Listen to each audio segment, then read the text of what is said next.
The arrival and the wait. Captain Elena Vasquez was reviewing supply reports in her office aboard the orbital defense station when the proximity alarms began their haunting wail. Coffee splashed across her desk as she bolted upright, her chair spinning wildly behind her. Red emergency lights bathed the corridors in an ominous glow as personnel rushed to their battle stations. "Captain Vasquez to the command deck immediately," crackled the intercom. The voice belonged to Admiral Marcus Chen, commander of Earth's outer defense ring, and Elena had never heard him sound so tense. Elena sprinted through the station's corridors, her boots echoing against the metal flooring. The command deck buzzed with frantic activity as dozens of technicians worked at their stations. Massive holographic displays showed the solar system, and what Elena saw made her blood freeze in her veins. Hundreds of red indicators filled the outer edge of the solar system. Each dot represented a ship, and the computer's analysis showed numbers that made Elena's stomach drop. Over 3,000 vessels hung in space beyond Neptune's orbit, arranged in perfect battle formations that spoke of military precision and overwhelming force. "Draconians," Admiral Chen said quietly, appearing beside her. His weathered face was pale, and his hands trembled slightly as he pointed at the display. "The largest fleet we've ever recorded. Intelligence estimates suggest they could glass every major city on Earth within hours." Elena stared at the tactical readout. The Draconian Empire had been the galaxy's most feared force for over 2 centuries. They conquered worlds with ruthless efficiency, turning entire civilizations into dust within days. Their reptilian warriors stood over 8 feet tall, with scales harder than steel and weapons that could melt through ship hulls like paper. "How much time do we have?" Elena asked, though she dreaded the answer. Based on their approach vector and standard Draconian tactics, they should begin their attack within 6 hours, replied Dr. Sarah Kim, Earth's leading expert on alien warfare patterns. She hurried over with a tablet full of data. Every previous invasion followed the same pattern. Arrival, brief intimidation broadcast, then immediate assault. No species has ever lasted more than a week against them. The command deck fell silent except for the quiet hum of computers and the distant sound of personnel preparing for battle. Elena looked around at the faces of her colleagues. These were Earth's best and brightest, the men and women who had dedicated their lives to protecting humanity from exactly this moment. Yet despite all their preparation, everyone knew the truth. Earth's 300 defense ships and orbital platforms stood no chance against 3,000 Draconian warships. "Admiral," called Lieutenant David Park from his communication station, "we're receiving the standard Draconian surrender demand. They're giving us 12 hours to submit to their authority or face complete annihilation." Admiral Chen walked to the center of the command deck and activated the fleet-wide communication system. His voice carried to every ship, station, and planetary defense center in the solar system. "All units, this is Admiral Chen. We knew this day might come. The Draconian Empire has arrived with overwhelming force, but we will not surrender without a fight. Prepare all weapons and await further orders." Hours passed with agonizing slowness. Earth's defenders took their positions and powered up their weapons systems. Evacuation protocols activated on Luna and Mars as civilians fled to underground shelters. Throughout human space, families hugged each other tightly and wondered if they would live to see another sunrise. But something strange was happening. The Draconian fleet remained motionless at the edge of the solar system. Their ships maintained perfect formation, but they showed no signs of advancing toward Earth. The 12-hour surrender deadline came and went without any response from the alien armada. "This doesn't match any of their previous invasion patterns," Dr. Kim said, reviewing her data for the 100th time. "According to every historical record, they should have attacked the moment their deadline expired. Something is wrong." Elena studied the tactical display, noting how the alien ships hung in space like predators waiting to strike. "Maybe they're planning something special for us. Earth has been building up our defenses for decades. Perhaps they want to make sure they can crush us completely." Days turned into a week, and still the Draconian fleet waited. Earth's defenders remained at high alert, but the constant tension was beginning to wear on everyone. Some officers suggested launching a preemptive strike, but Admiral Chen refused to give the order. "We're outnumbered 10-1, he explained during a strategy meeting. Our only advantage is that they haven't attacked yet. I don't know why they're waiting, but as long as they're willing to sit there, so are we." Dr. Kim had been working around the clock, analyzing every piece of data they could gather about the alien fleet. Her breakthrough came during the second week of the standoff, when she noticed unusual energy patterns coming from the Draconian ships. "Admiral, you need to see this," she said, calling Chen to her workstation. "I've been monitoring their internal communications, and something very interesting is happening. The energy signatures suggest they're having heated discussions among their command staff. These aren't the calm, coordinated communications we'd expect from a disciplined invasion force." Elena joined them at Dr. Kim's station, studying the scrolling data on her screens. "What kind of discussions?" "Based on the frequency patterns and energy spikes, it appears to be arguments. Serious ones. The communications traffic between their command ships has increased by 400% over the past 3 days. Admiral Chen frowned. "Arguments about what?" "That's the problem," Dr. Kim admitted. "We can detect the emotional content of their communications, but we can't translate their military language well enough to understand the specific topics. All we know is that their fleet commanders are not happy about something." The mystery deepened as the third week began. Earth's long-range sensors detected several Draconian ships leaving their formation and jumping to hyperspace. Others moved to different positions within the fleet, breaking the perfect military order they had maintained since arrival. 16 ships have departed the fleet in the past 48 hours, reported Lieutenant Park, and the remaining vessels are showing signs of mechanical stress. Several have had to shut down their main engines for extended periods. Elena felt a spark of hope building in her chest. Could they be having supply problems? Maybe they didn't plan for such a long deployment. Dr. Kim shook her head. "Draconians are excellent planners. Every invasion fleet carries enough supplies for months of operation. This has to be something else." The answer came from an unexpected source. Dr. James Wright, a xenopsychologist who had been studying alien behavior patterns for 30 years, requested an urgent meeting with the command staff. He arrived at the command deck carrying armfuls of research papers and looking more excited than anyone had seen him in years. "I think I know what's happening to them," he announced without preamble. "It's psychological warfare, but not the kind we intended." Admiral Chen gestured for him to continue. "Explain." "Draconians evolved as ambush predators on their homeworld," Dr. Wright said, spreading his research across a table. "Their entire psychology is built around quick, decisive strikes. They attack fast, win fast, and move on to the next target. It's not just their military strategy, it's literally how their brains are wired." Elena felt her pulse quickening. "And we're making them wait." "Exactly." Dr. Wright's eyes blazed with excitement. "Every day we don't surrender and every day they don't attack is psychological torture for them. Their instincts are screaming at them to either fight or flee, but their military doctrine requires them to maintain position until they achieve victory. The conflict between their biological programming and their tactical situation is tearing them apart." Dr. Kim looked up from her data screens. That would explain the increased communications traffic and the mechanical problems. If their crews are becoming psychologically unstable, they might be making mistakes or even sabotaging their own equipment. "More than that," Dr. Wright continued, "historical analysis shows that Draconians have never encountered a species that simply refused to engage with them. Every other civilization either surrendered immediately or fought back desperately. We're doing something completely outside their experience, and they have no idea how to respond."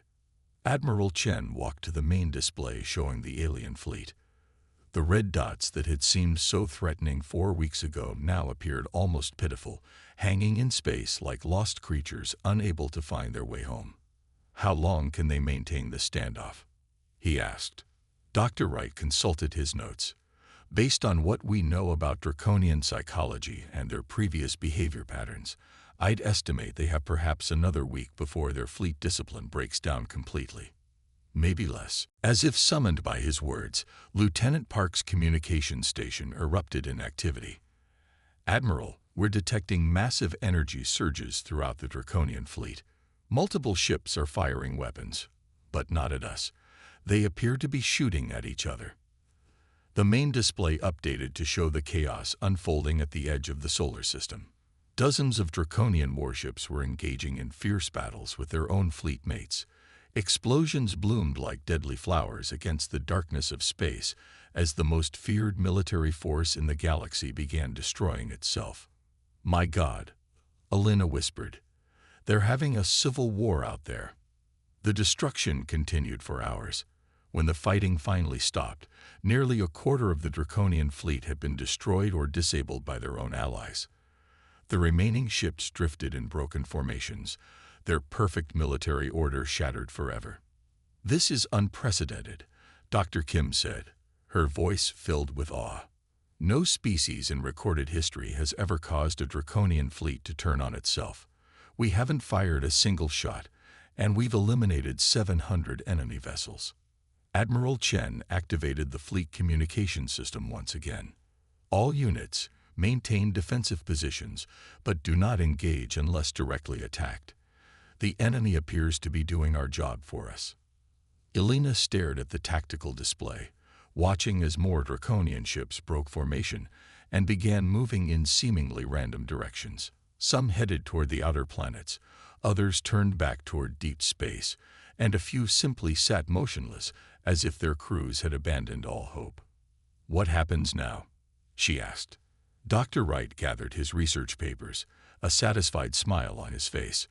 "Now we wait a little longer and see if the most patient species in the galaxy can outlast the most impatient one." The collapse and the revelation. The fifth week of the standoff began with an event that would be remembered throughout galactic history. Alina Vasquez was reviewing damage reports from the Draconian Civil War when her communications officer, Lieutenant Park, suddenly stood up from his station with a look of complete bewilderment. "Captain, you need to hear this," he said, his voice barely above a whisper. "We're receiving surrender requests from individual Draconian ships, not from their fleet command, but from individual captains."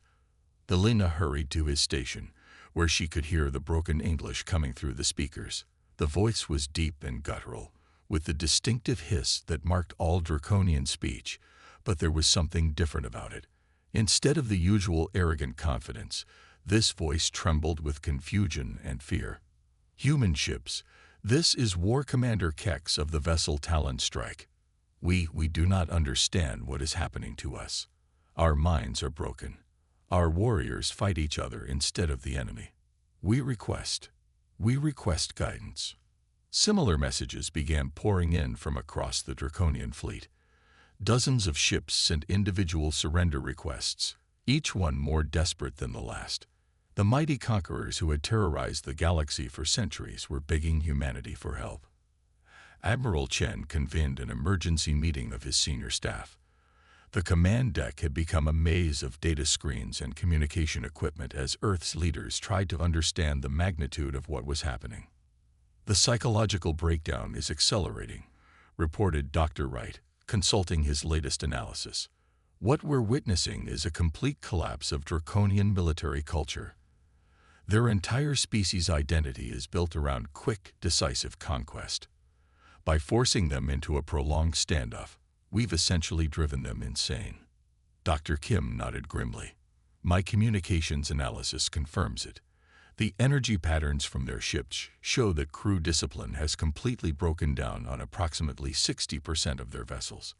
They're not following orders, they're not maintaining formation, and in many cases they're actively working against their own fleet commanders." Alina studied the tactical display, which now showed the Draconian fleet as a scattered collection of ships, moving in chaotic patterns. What had once been the most feared armada in galactic history now looked like a group of lost children. "Admiral," called Lieutenant Park from his station, We're receiving a priority transmission from the Galactic News Network. They're reporting that word of our standoff has spread throughout known space. The main screen switched to show a holographic newscaster, a blue-skinned Andorian female with large, expressive eyes. Her normally calm demeanor was replaced by barely contained excitement. This is Zora Vel reporting for GNN with breaking news from the Sol system. After 5 weeks of unprecedented resistance, the human species has achieved what no civilization in recorded history has accomplished. The Draconian invasion fleet, which arrived with over 3,000 warships, is in complete disarray. The broadcast switched to long-range images of the Draconian fleet, showing ships firing on each other and others drifting powerlessly through space. Reports from across the galaxy indicate that subject species under Draconian rule are watching these developments with amazement and hope. For the first time in 2 centuries, the seemingly invincible Draconian Empire appears vulnerable. Admiral Chen muted the broadcast and looked around at his staff. Ladies and gentlemen, we seem to have stumbled into something much bigger than defending Earth. The entire galactic balance of power is shifting. As if to confirm his words, Alina's communication system chimed with an incoming message from deep space. The holographic projector activated to show the face of a creature she had never seen before. It had silver skin, 4 eyes, and intricate tattoos covering its elongated skull. "Greetings, humans of Earth," the being said in perfect English. "I am Ambassador Thex of the Free Worlds Coalition. We represent 47 species that have successfully resisted Draconian conquest. We have been monitoring your remarkable achievement with great interest." Alina looked to Admiral Chen, who nodded for her to respond. "This is Captain Alina Vasquez of Earth Defense Command. We're honored by your contact, Ambassador Thex." "The honor is ours, Captain Vasquez. What your species has accomplished in 5 weeks has given hope to billions of beings across the galaxy. We would like to propose an alliance between our coalition and your world.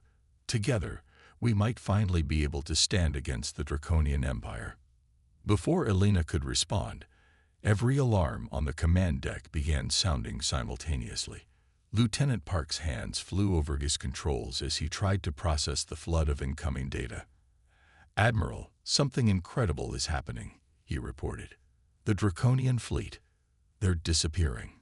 The main tactical display updated to show the most astonishing sight Alina had ever witnessed. One by one, the remaining Draconian ships were simply vanishing from sensors, not jumping to hyperspace, not exploding, just ceasing to exist as if they had never been there at all. "What kind of weapon could do that?" Alina asked, but Dr. Kim was already shaking her head. "It's not a weapon. The energy signatures are all wrong for any kind of destruction. It's more like they're being transported somehow." Within minutes, the entire Draconian fleet had vanished. 3,000 warships that had threatened Earth for over a month were simply gone, leaving empty space and a galaxy full of questions. Dr. Wright was the first to speak. "I think I know what happened," he said quietly. "The psychological breakdown we observed wasn't just affecting individual ships. It was affecting the entire fleet's connection to their home empire." He activated his workstation and began displaying his analysis. Draconians maintain a form of collective consciousness during military operations. It's what makes them so effective as conquerors. But when that collective consciousness breaks down under psychological stress, they get recalled.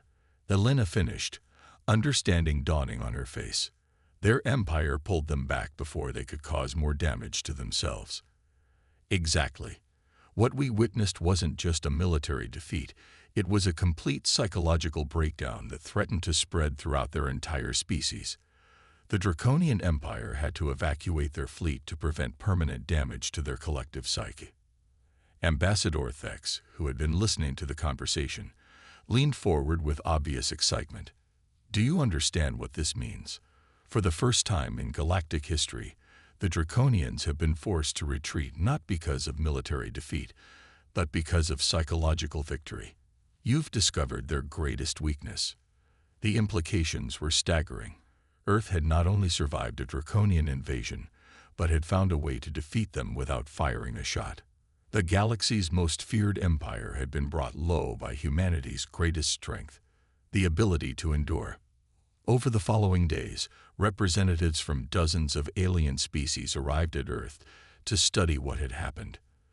The small blue planet that had once been considered a primitive backwater suddenly became the most important world in the galaxy. Elena found herself appointed as Earth's first galactic liaison officer, tasked with coordinating humanity's new role as leaders of the resistance against Draconian expansion. The irony was not lost on her that the species known for its impatience and aggression had been defeated by the species known for its patience and determination. The Draconians will return eventually, Dr. Wright warned during one of their strategy meetings. They'll develop new tactics, find ways to counter our psychological advantage. This victory has bought us time, but it hasn't ended the war. Helena nodded, looking out at the stars through the command deck's viewing ports. Then we'd better use that time wisely. If humanity has taught the galaxy anything, it's that patience and persistence can overcome even the most overwhelming odds. 6 months later, Elena stood on the bridge of Earth's first diplomatic vessel, the UES Endurance, as it approached the coordinates for the first Galactic Defense Council meeting. Representatives from over 100 species had agreed to attend, all of them inspired by humanity's example. The Draconian Empire still controlled vast territories and commanded millions of warriors, but their aura of invincibility had been shattered. For the first time in centuries, the conquered worlds of the galaxy had hope for freedom. As Elena prepared for the most important diplomatic meeting in human history, she reflected on how a simple decision to wait rather than fight had changed everything. Humanity had proven that sometimes the greatest victory comes not from charging into battle, but from having the courage to stand still and let your enemies defeat themselves.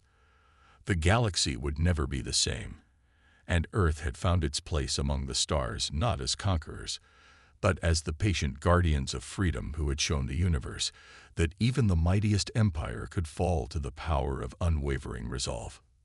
In the end, the Draconian fleet's sudden vanishing had done more than save Earth. It had given the entire galaxy a new beginning, and humanity had found its destiny not in the stars they could reach, but in the patience to outlast any storm that came their way.